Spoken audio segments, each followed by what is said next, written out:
Estamos dando início à nossa aula de história. Sim, aula de história, queremos fechar, né, o assunto de que começamos ontem sobre a Revolução Iraniana, não é? Então, vou compartilhar a tela com vocês. Bom dia. Bom dia. Paramos aqui, não sei se vocês lembram dessa divisão dos sunitas e dos xiitas. Estão lembrados ou não? Bom, Lembro, os, sim. então, os xiitas, eles são mais radicais, né? Para eles, como nós falamos ontem, o sucessor, né, o líder, tem que ser ligado à família parente de Maomé. Já os sunitas, não.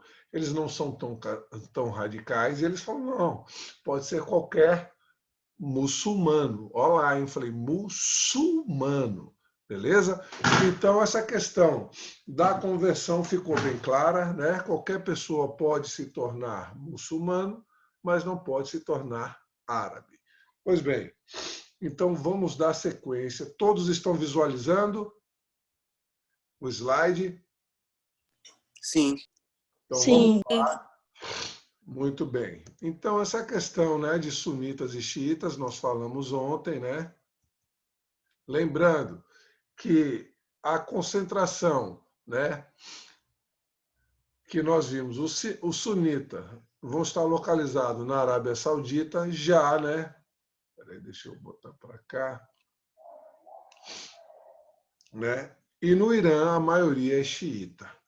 Os sunitas, cerca de 90% dos muçulmanos acreditam que o califa, né, que é o líder, o chefe de Estado, sucessor de Maomé, devia ser eleito pelos próprios muçulmanos. Ou seja, não deveria ser parente, hein? Sunitas não, xiitas sim. Já os xiitas, o profeta e processor legítimo deveria ser Ali, 601, 661, genro de Maomé, que por fim foi assassinado. E eles acham que esse líder tem que ser parente. Os xiitas são considerados mais tradicionalistas, eles conservam mais as tradições do livro sagrado, falamos isso ontem, terminamos aqui, e seguem à risca as antigas interpretações do Corão ou Alcorão, viu? Pode ter esse nome. Então, se na prova, numa atividade vier Alcorão ou só Corão, é o mesmo livro sagrado. A Sharia, né, a Sharia são as leis islâmicas. Então, vejam, os xiitas, radical, eles vão seguir na linha, nas entrelinhas. Beleza, galera? Então, vamos comigo. Aí nós chegamos, ocidentalização. Vocês estão lembrados que o rei, né, a autocracia, ela vai necessitar daquela abertura.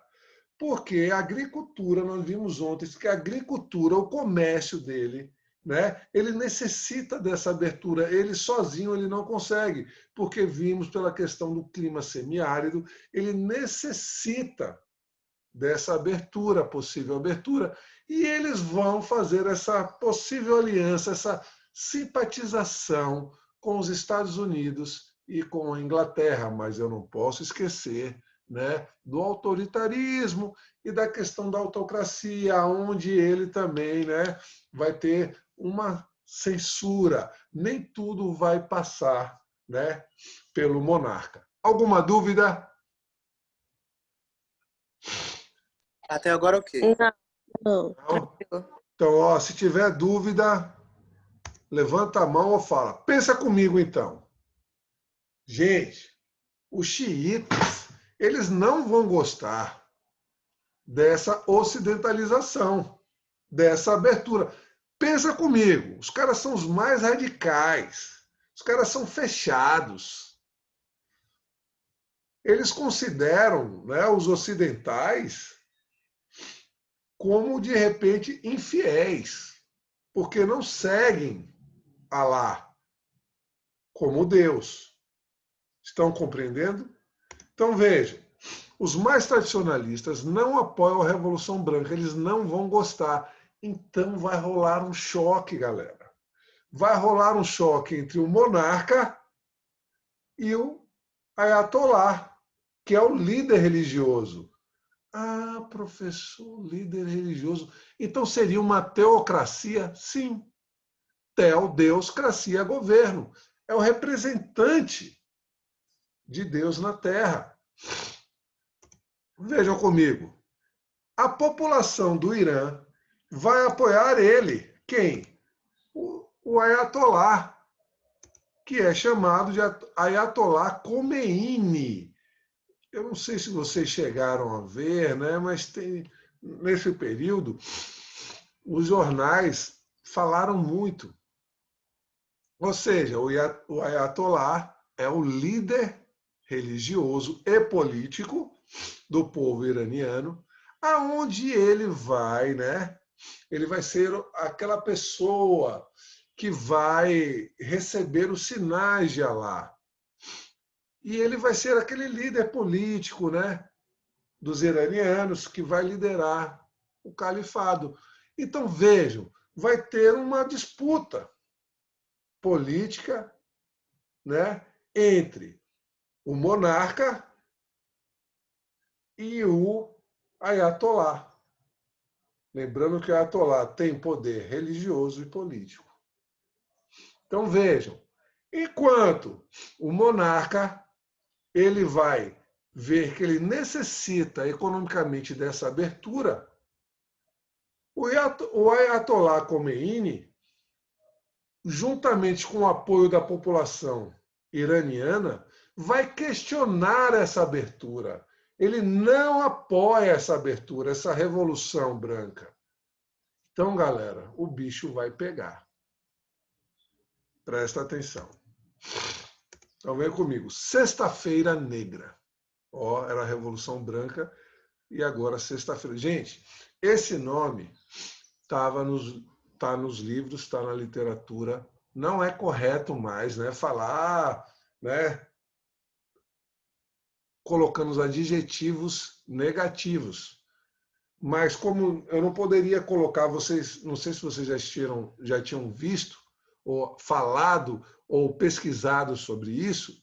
Então é o seguinte, eu não podia falar mais, né, como a peste, hoje é chamada de a peste, não é mais a peste negra.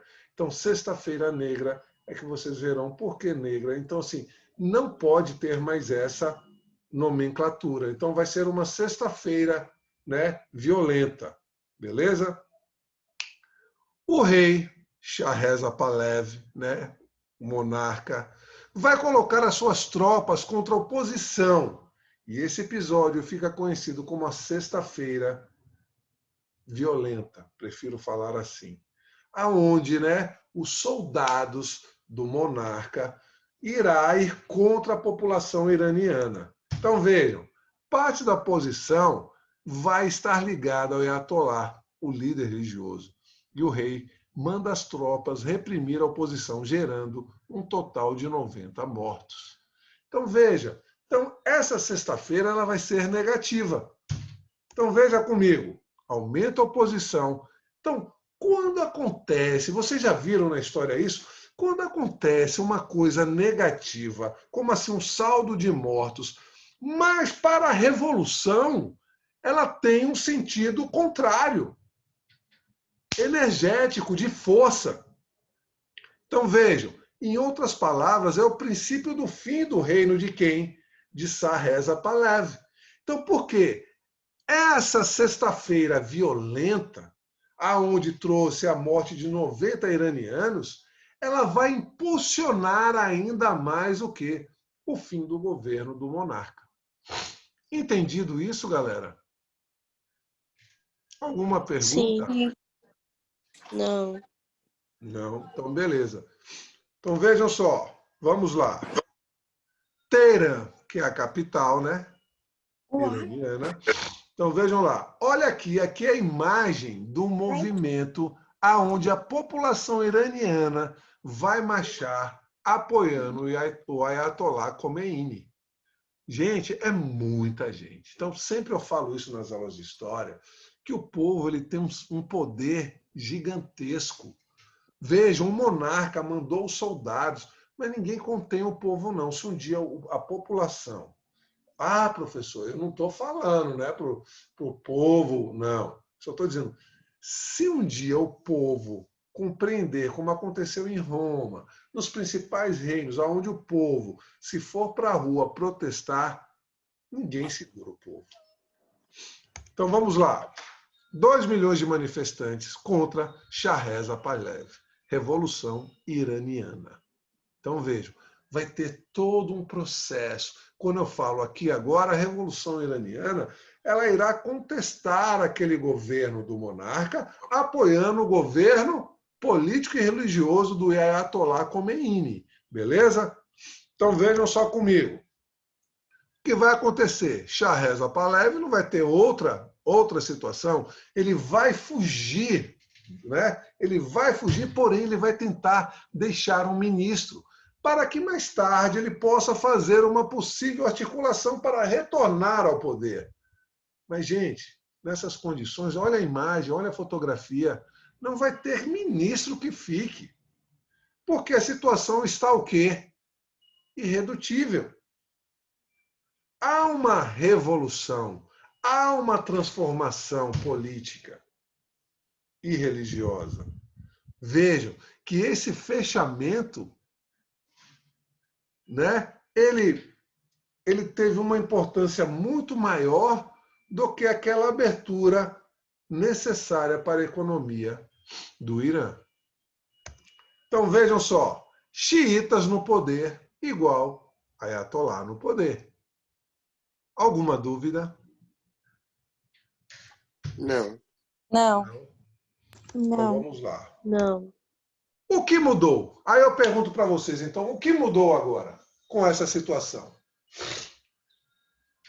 Quero participação de vocês. Nessa manhã de quinta-feira. Terceirão. No caso, quem assumiu foi os xiitas. Quem assumiu foi os xiitas. E aí, quer dizer, o que é que muda com isso? Então ficou mais rígido, né, o governo? Já que eles eram mais... Ou não? Como é mais o quê? O governo Mais também? rígido? Rígido, boa. Então eles são mais radicais. Então mudou. O que mais? Que mais? Eu quero mais. Vitor já falou uma característica importante. Então vai ficar um governo mais fechado, concorda? Severo. Vejam, os caras eram mais radicais. Eles vão seguir as leis do Alcorão. Que mais? Bora, terceirão. Nada. Cadê você, Nandinha? Tô Maria aqui. Clara. Osana. Cadê Osana? Oi. Anabela. Ana ontem... Tá dando pra ouvir agora? Tô. Ah, Eu sim, quero graças a Deus. saber o que mais mudou, além que Victor falou aqui para a gente. O que mais mudou? O que ficou de diferente?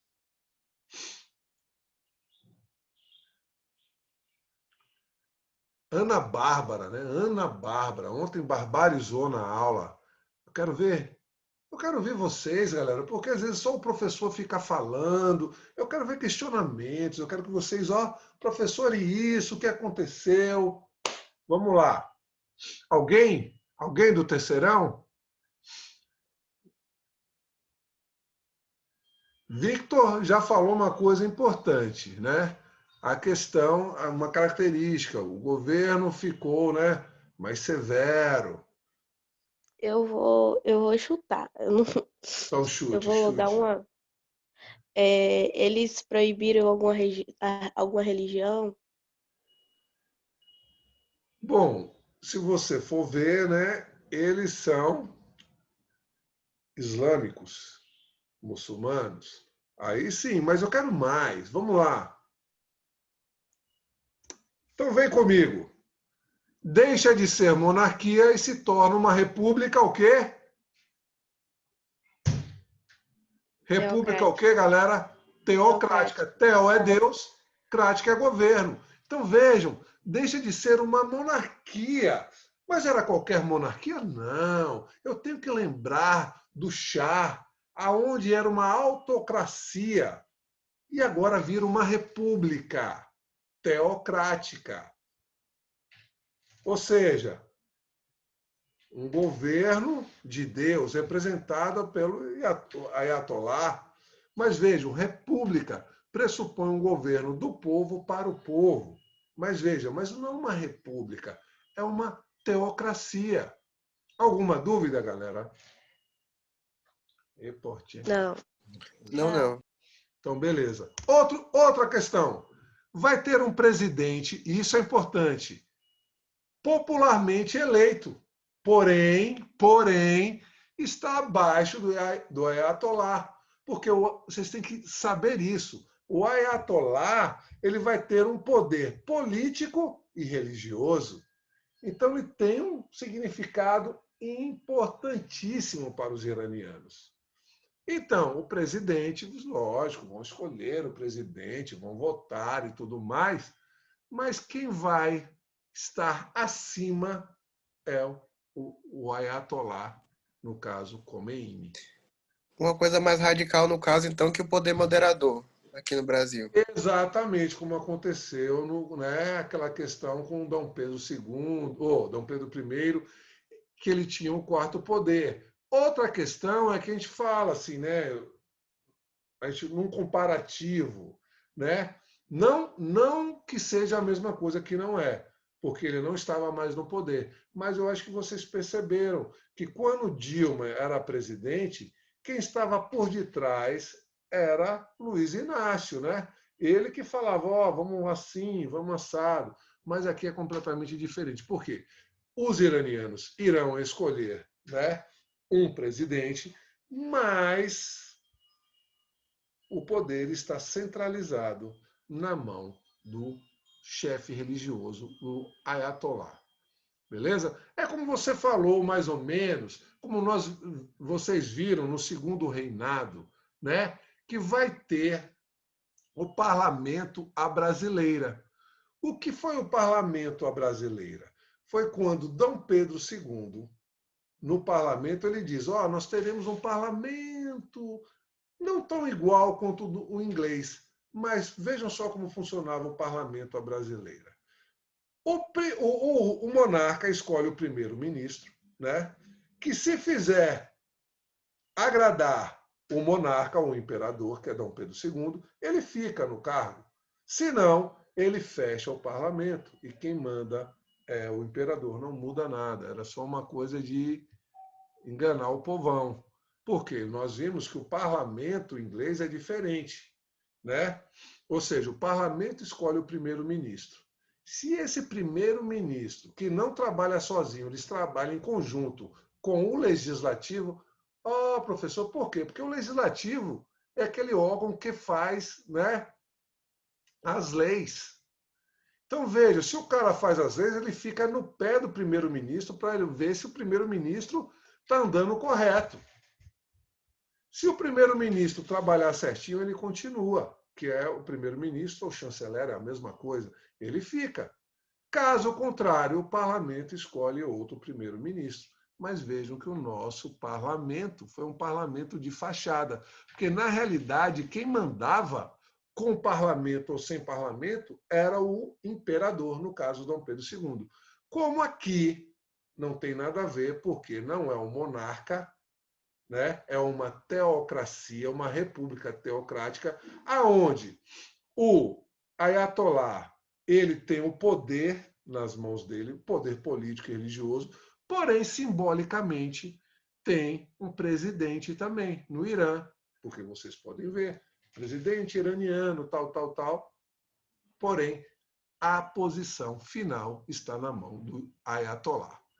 Dúvidas? Não. Então vamos comigo. Existente de uma assembleia, uma única assembleia legislativa, só uma, Só uma. Só tem uma assembleia legislativa no Irã. E, por final, notem que o Irã é uma república teocrática. Já falei isso para vocês. A Sharia são leis do Islã. O Ayatollah é o representante de Deus. Então, velho, é severo. Gente, vocês verão comigo que se essas leis pendurassem aqui no Brasil, meu pai do céu, o negócio é sério. Vocês vão ver comigo. Vamos lá. Então vejam só, o Irã se fecha para o Ocidente. Isso é preocupante, porque é rígido, vocês me falaram, né? Victor falou aí, professor, eles são mais radicais, o negócio vai se fechar, né? Vai ter um governo muito mais rígido. Então vejam, proibido uma maquiagem, jogos de azar, teatro, cinema, música, entre outros. Então, o monarca que o Shah, Reza Pahlavi, tinha feito da forma dele, o Ayatollah ele vai falar, ó, não quero nenhum tipo de jogo aqui no Irã, nenhum. E nenhuma coisa que possa perder os meus jovens. Então, galera, ser jovem no Irã não é fácil. Então, ó, maquiagem, meninas, jogos de azar, teatro, cinema, música. Então, ó, é aquela coisa fechada. Mas faz parte da cultura deles. Para nós ocidentais, nós que somos acostumados com tudo isso aqui, nós sentimos falta, mas eu acho que para eles não. Beleza? Então vejam comigo aqui. Vocês assistiram à Copa de 2018 na Rússia. As mulheres iranianas vibraram nos estádios de futebol. Vejam as imagens. Então, galera, elas são proibidas. Por quê? Foi facilitado, foi liberado, mas aonde? Na Rússia. Lá na Rússia, elas puderam assistir uma partida de futebol, ver a seleção do país dela jogando. Mas no Irã as coisas não são assim, são fechadas. São fechadas. Tanto que é que lá na Arábia Saudita, né, que tem essa ligação com os Estados Unidos, vejam, Estados Unidos, um país, né, que se diz liberal, que há oportunidades para todos, as mulheres da Arábia Saudita não podem nem estudar. Então vejam o seguinte comigo, leis islâmicas, é isso que eu quero que vocês prestem atenção. Imagine Maria Clara, Ana, Fernandinha, se essas leis vigorassem aqui no Brasil. Olha só, as leis islâmicas, elas são monitoradas por ele, o chefe religioso, o líder político e religioso, Ayatollah Khomeini, né? Então vejam, a religião acima da política, né? Concordam? Então vejam, olha só, castigos corporais. Então não tinha, gente, era severo, era na risca, na chaira. Então vejam, sexo antes do casamento não pode.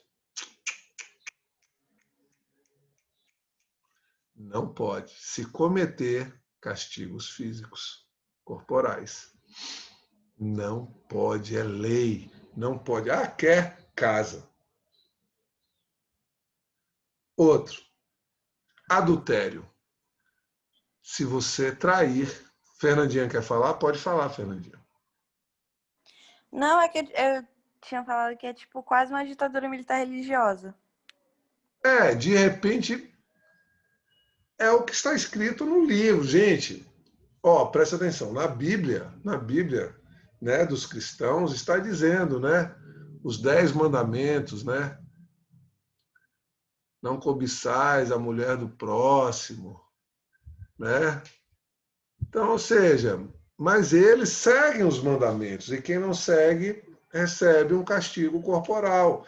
E nós ocidentais, né, na maioria das vezes nós não seguimos nada, né? Deixamos o livre-arbítrio, mas não esquecendo que nós um dia iremos acertar as contas, né?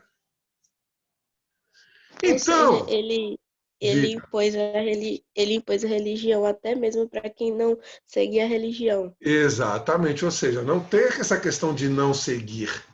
Está no território ali predomina, né, a questão do islamismo religião muçulmana, aonde o Corão, ou Alcorão, ele é, né, seguido, praticado, melhor dizendo.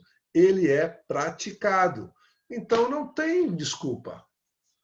Fez antes do casamento, feriu as leis sagradas. Então vai ser punido. Outra questão. Traiu. Você traiu, vai ser punido também. Temos 10 minutos. Então vejam, se essas leis viessem para cá, nós ocidentais, imagine, não ia ser fácil. Roubou, a mesma coisa, castigos. Então vejam só, galera, alguma dúvida? Não. Não. Então, hoje em dia, até nos dias atuais, né, há essa questão dos islâmicos, eles seguem o livro sagrado à risca. Mas uma coisa que eu não posso misturar jamais, eu falo para os meus alunos que é o seguinte, terrorista com islâmico, muçulmano. Muçulmano é aquela pessoa que segue, né, que é islâmica, segue os mandamentos, né, ao único Deus, Alá, e o seu profeta Maomé, e os mandamentos que estão no, estou pegando esse livrinho só para simbolizar, no Corão ou no Alcorão. Então, não tem nada a ver com terrorismo. O terrorista, ele se infiltra, ele usa do islamismo para espalhar o terror. Por quê? Quando nós vimos assim que eles na guerra civil, na cidade, ainda mais pelas roupas que eles usam, é muito difícil de você falar, ali é muçulmano, ali é terrorista.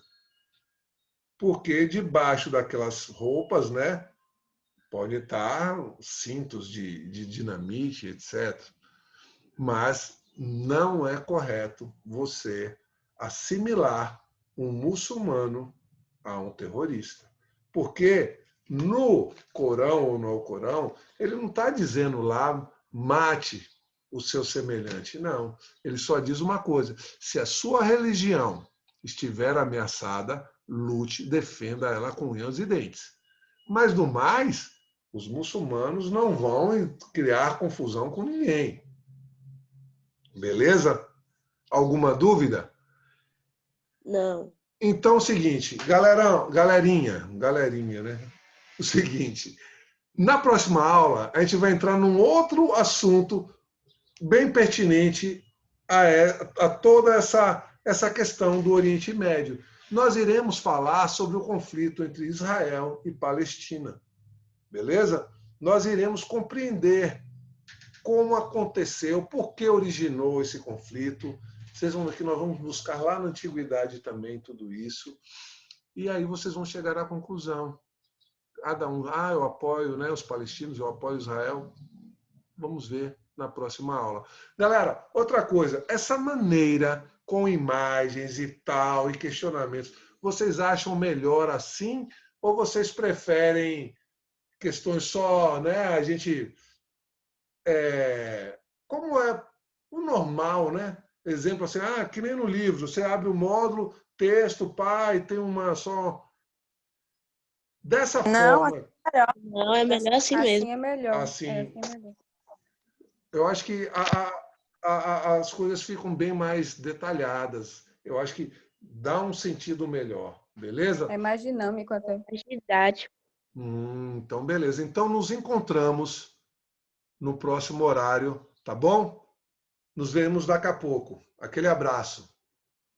Tchau, Tchau. tchau. Tchau, tchau. Tchau. Tchau.